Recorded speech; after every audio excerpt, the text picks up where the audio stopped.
Buenas noches. Hace 30 años Chile recuperó su democracia en un plebiscito histórico y que ha quedado en la historia permanente de esos hitos que se van a recordar por tantos años. Y el rostro y la voz del no, o sea, de la recuperación de la democracia, fue Patricio Bañados, que nos acompaña esta noche. Hace 30 años que ocurrió todo esto. Hola, Patricio, gracias por estar con nosotros. Gracias a ti. Y yo sé que das pocas entrevistas, así que muchas gracias. Te agradezco. Cuando un hombre hace algo perfectamente estúpido, es siempre por los más nobles motivos. Oscar Wilde. Tú lo tienes acá en uno de tus libros. ¿Por qué citas a Wilde a propósito de las cosas que han ocurrido? Bueno, habría varios ángulos para responder a eso. En el plano personal, digamos, y ajustándonos a lo que es la moral actual del modelo que se está imponiendo en el mundo, ¿no? Cuánto tienes, tanto vales. La verdad es que yo destruí una carrera sumamente exitosa en todo sentido, incluso en ese sentido que es el que más importa económicamente, oponiéndome por mi cuenta, sin tener compromiso alguno con partidos políticos, porque nunca he intervenido en política. La interrumpí porque sentí un mandato moral. Cuando me pasaron noticias que yo no podía leer porque me daba vergüenza personal, no las leí. Cuando esto sucedió 3 veces y estuve 5 años cesante. A raíz de eso vino la oferta para la Franja del No, y otra vez vino la duda, porque si esa gente durante 5 años nunca me dio ni siquiera un telefonazo, yo había quedado con niños en el colegio, en la calle, pero yo no tenía problemas económicos porque trabajé 10 años en Europa, no por bolitas de dulce, siempre he sido una persona ordenada, jamás he necesitado tener un automóvil de lujo, cosas por el estilo, pero igual estaba yo sin trabajos, con trabajos menores. Y viene esta oferta de estos políticos que por primera vez en la vida se ponían en contacto conmigo, yo ni los conocía. Y otra vez piso el palito, digamos, porque, claro, lo medité, conversé con mi familia, conversé con amigos, mira esto, lo otro, pero finalmente la verdad es que había una causa superior. Poner fin a una vergüenza nacional como era vivir en dictadura. Algo que yo, con bastante más años que tú, la verdad es que nunca imaginé que iba a vivir en Chile una dictadura. Y una dictadura, perdóname, pero tan burda, de un hombre tan ordinario. Tosco. Sí, ríspido. gritón, no, nunca se escuchó una palabra de amable, de unión, siempre, oh, cuidado con esto. Entonces, lo sentí como un deber de mi educación, de mi formación. Mi padre también había sido político. Había sido un político tan bueno que nos dejó en la calle cuando se murió. Tú fuiste siempre un hombre libre, que no pertenecía a partidos políticos, que tenías una posición que frente a determinadas circunstancias estaba a favor o en contra, pero desde un espacio de libertad. Tú no quisiste la Unidad Popular. No. Me opuse a la Unidad Popular. Te opusiste a la Unidad Popular y te opusiste también a la dictadura del general Pinochet. Y después de todo, de leer tus libros, porque aquí tengo uno, Las Confidencias de un Locutor y estas Reflexiones de un Iluso, tengo la impresión que ser libre en Chile, de verdad libre, es un costo altísimo. Tú has pagado un costo altísimo. Sí. Efectivamente, digamos. Porque Chile es una sociedad mucho más reducida de lo que tendría que ser. Está estratificada, de modo que el grupo que manda aquí, el que importa, el que toma las decisiones, es un grupo relativamente pequeño, que a mí me parece que viven como en Versalles, está entre la clase política y la clase económica más pudiente. Y ahí se resuelven las cosas. Entonces, la persona que se margina de ambos sectores es mirado incluso con desprecio, que no comprende, y se paga un alto costo. Tú fuiste la voz, el rostro del no. Te llamaron, tú no los conocías, dijiste que sí. ¿Lo volverías a hacer? Yo creo que no. No me arrepiento de haberlo hecho. porque en realidad es un honor, es un premio que me llegó. Pero no lo volvería a hacer porque, supongamos que se vive de nuevo. Fue tal el desprecio de la propia gente que me llamó a ese papel, porque yo no... Imagínate que un periodista de esos sectores, no lo voy a nombrar porque no me interesa hacer una cosa personal de esto, pero de los sectores de estos políticos que me fueron a rogar que me hiciera cargo de esto, porque era la persona de más confiabilidad, que aquí, que allá, qué sé yo. Bueno, el periodista de ahí me hace una entrevista cuando habíamos ya triunfado con la elección de Elwin y me dice, ¿oportunista? Entonces, yo, yo no. Claro, a ti te dicen, usted asaltó el Banco de Moscú la semana pasada, tú no sabes qué decir, pero si te dicen, es verdad que usted fue a ver una película, no sé qué, bueno, pero Moscú, entonces yo no supe qué responder. Pero eso obedeció a una conducta que siguió la gente de la concertación conmigo. ¿Sabes qué pasó? Parece que no me dieron el impacto que iba a tener al cabo de 15 años de silencio en la televisión, toda encaminada a presentar solo un punto de vista, el que apareciera un punto de vista diferente. Ese ya es un golpazo, pero que además con una cara. Entonces, la cara de la persona es muy injusto. Yo creo que es injusto porque la verdad es que hubo mucho trabajo previo. La franja misma era un portento y yo no tengo ninguna responsabilidad en eso, digamos, no me puedo adjudicar méritos porque la hicieron cineastas, humoristas, libretistas, etc.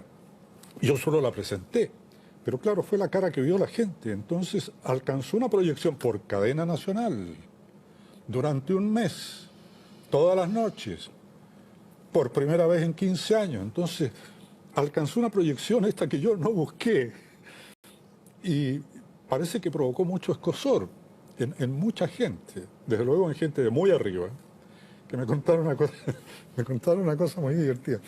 Un embajador de la Concertación, un hombre muy simpático, dice que cuando se acercaba el último día, el de la votación, dijeron, bueno, alguien tiene que preparar a la población y decirle, mire, no tema porque va a haber militares, pero esto es típico en las elecciones en Chile, los lugares de votación son guardados por el ejército, qué sé yo. Alguien tiene que decir y que estén tranquilos. Entonces, ¿quién? Y nombraron a 2 o 3 próceres que no los quiero nombrar. No los quiero nombrar tampoco porque no quiero líos. Si yo vivo tranquilo, tengo una buena vida. Nombraron imagínate quiénes, los grandes. Y dice que él les dijo, perdónenme, pero yo creo que la persona que más le cree Chile en este momento es a Patricio Banda. A Patricio Banda. Entonces, cabe mi tumba, por ese lado arriba y por abajo, porque hubo periodistas que con mucho mérito, desde su militancia, trabajaron en los medios de oposición y con bastante justicia pensaban que tal vez ellos tenían más mérito para estar en esa franja que una persona que no pertenecía a ningún partido político. Tú te hiciste un harakiri. Sí. Un harakiri con un aterrizaje, digamos, relativamente suave. Claro, durante la franja del no recibí amenazas. Mi casa fue apedreada. En mi casa tiraron basura en la puerta de la casa durante años después. Despertábamos en la mañana, había basura ahí. A mis hijas fueron... Bueno, ya habían sido amenazadas antes cuando hice comentario en Radio Chilena, pero también fueron perjudicadas en sus estudios. En fin, una serie de venganzas bastante miserables, diría yo. Y cuando la Concertación, cuando empezó la franja del no, se dieron cuenta, perdón, es que me da mucha risa, se dieron cuenta que era más o menos peligroso. Ellos se dieron... Se dieron cuenta, parece que nunca lo habían pensado, este tipo... Era como, no sé, como hacer Sábado Gigante. ¿Quién es este? Una cosa claro, así. Una persona que salga ahí, que hable. Entonces, pero parece que pensaban, esto es medio peligroso.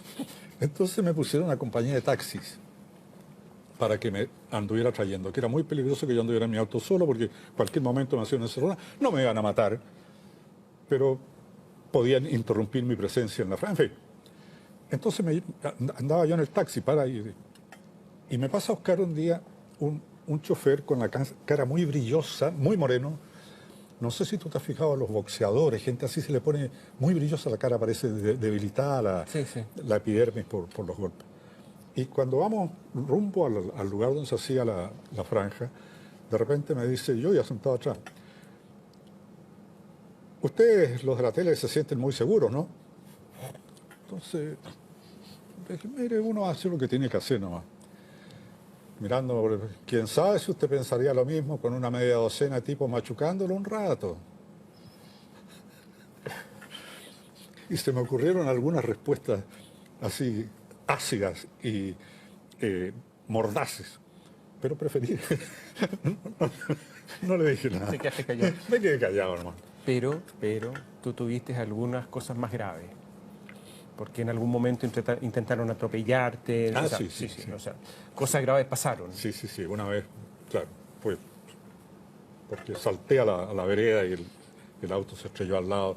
A una hija mía le pasó algo muy grave que prefiero no contarlo también. También en ese tema del atropellamiento, cuando estaba en el colegio. Voz, rostro del no. Imagínense lo que fue eso.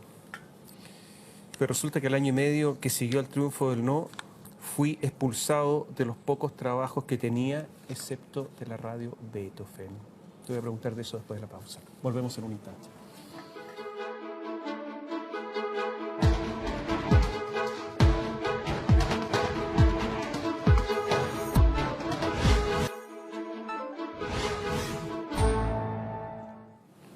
Patricio Bañado está esta noche con nosotros y es un placer hablar con él. El año y medio que siguió al triunfo del no, fui expulsado de los pocos trabajos que tenía, excepto de Radio Beethoven, y objeto de varias amenazas de la concertación absorta en el reparto del botín que vislumbraban próximo, no volví a saber. Claro, y tal vez valga todavía esto. Yo iba 6 meses después de la franja del no, o 3 meses, o 9 meses.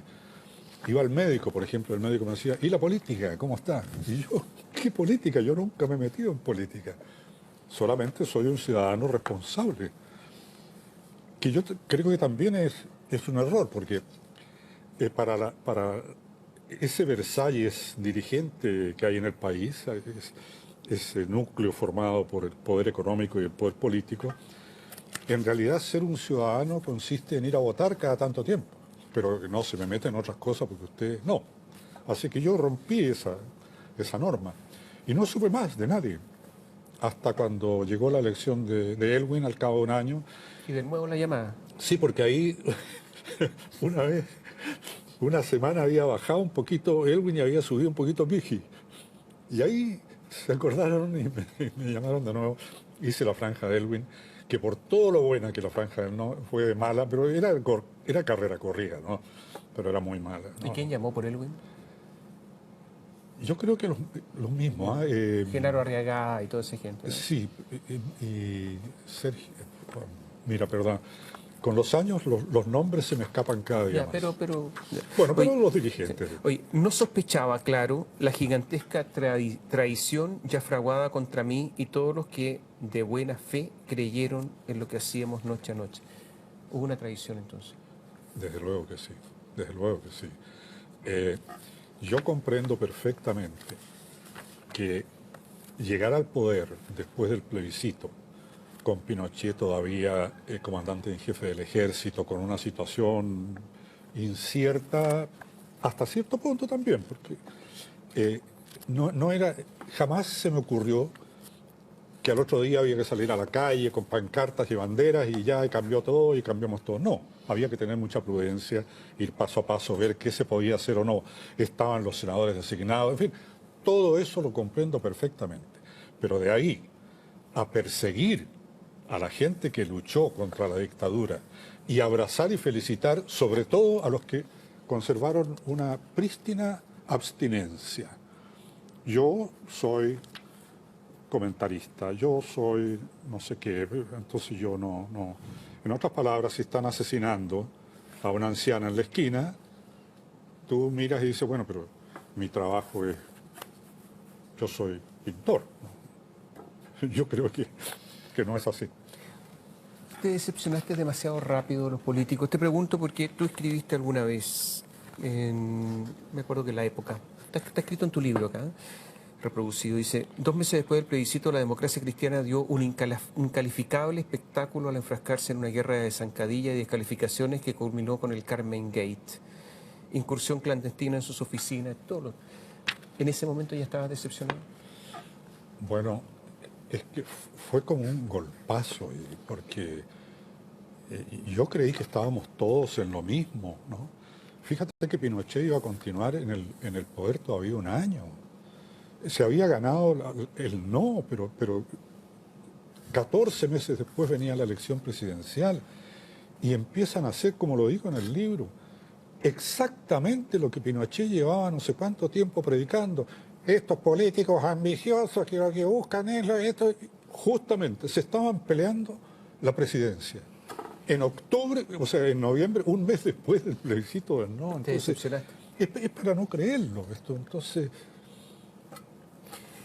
Tú cuentas que hubo un acuerdo en Televisión Nacional para repartirse Televisión Nacional, además, que forma parte de los acuerdos. Y dices que esto lo reconoció Miguel Otero, un senador de Renovación Nacional, y que este acuerdo se firmó junto a Jaime Guzmán y los ministros Enrique Correa, el lobista de hace tantos años, y Ricardo Benninger. Ellos firmaron la repartija de TVN y que formó parte de los acuerdos post-no.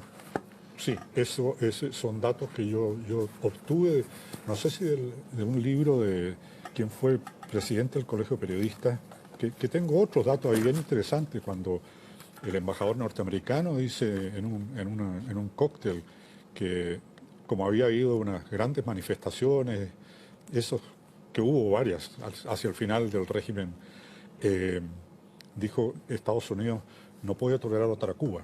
Voy a pedirle a mi gobierno que intervenga y que diga que esta cosa hay que solucionarla por otro lado, que se lo diga al gobierno chileno. Así que ahí estaban, este periodista, perdóname, pero Juan tengo Pablo los Cárdenas. años que tengo. ¿Ah? Juan Pablo Cárdenas. Justamente, Sí. claro. Juan Pablo Cárdenas. Oye, ¿quién debe celebrar el no? Porque se celebra este viernes. Entonces, leo, Tironi, que tú lo conoces, que dice: Eugenio dice que el Partido Comunista no tiene por qué celebrar, pero tampoco los decepcionados. Entonces, No. y te lo voy a leer textual Por porque favor. sí, dice: la celebración del triunfo del no hace sentido a los que pusieron su fe en ello, asumiendo los desgarros que envolvía, y a los que estiman que el 5 de octubre es un parteaguas, el punto de partida de un avance histórico de consideración. Si este hito es interpretado al contrario como un hecho casi banal, que no cambió, sino que ratificó y consolidó el estado de cosas anterior, el instaurado por la dictadura, como lo dicen algunos, que instauró la institucionalidad, la celebración para ellos, dice, no tiene ningún sentido. Entonces te pregunto, porque en una de esas tú eres de los que sostiene que se mantuvo este asunto, más bien la institucionalidad, y por lo tanto No tengo derecho a celebrar nada. a celebrar pese a que fuiste la voz y el rostro del no. Además que yo creo que perdí el derecho hace mucho tiempo porque nunca he sido invitado a estas, al cabo de 10 años, de 15, qué sé yo, cuando se hacen reuniones de recuerdo, de celebración, nunca me han invitado ni mencionado, siquiera, de lo cual me alegro mucho, porque ahora sí me mencionaron una reunión, pero por supuesto que ¿Pero este viernes estás invitado? ¿Alguna cosa? estoy invitado, pero no voy a ir. No, porque yo no pertenezco a ese conglomerado, me dieron vuelta a la espalda, incluso me expulsaron de la televisión.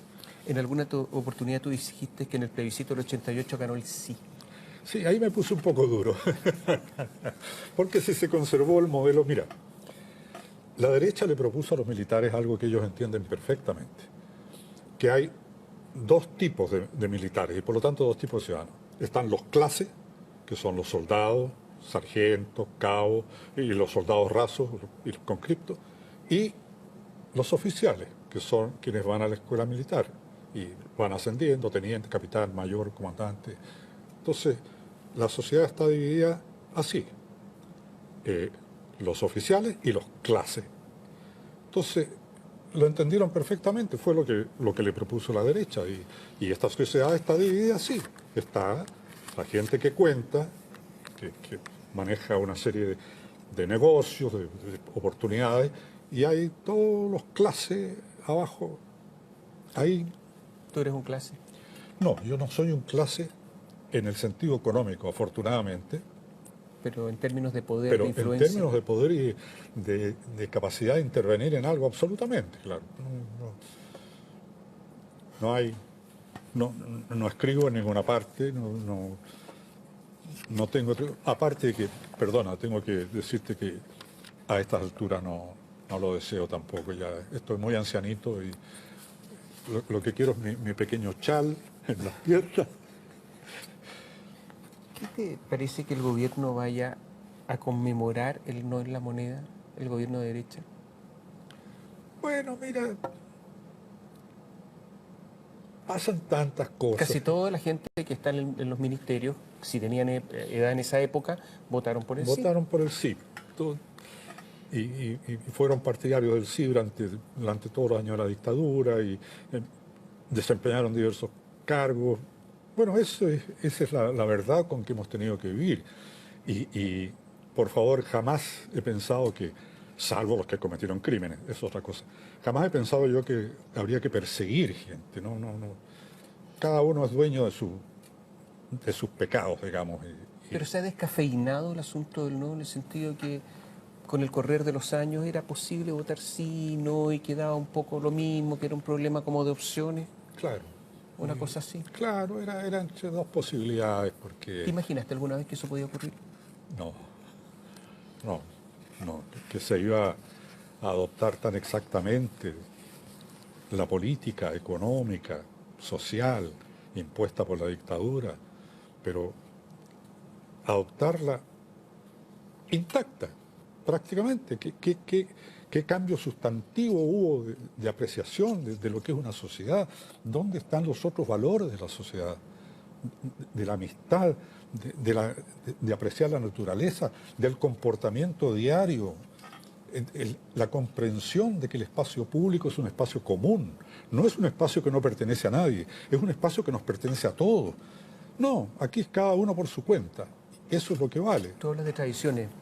¿Fue Elwin un traidor, Lagos, Frey, los presidentes fueron Yo traidores?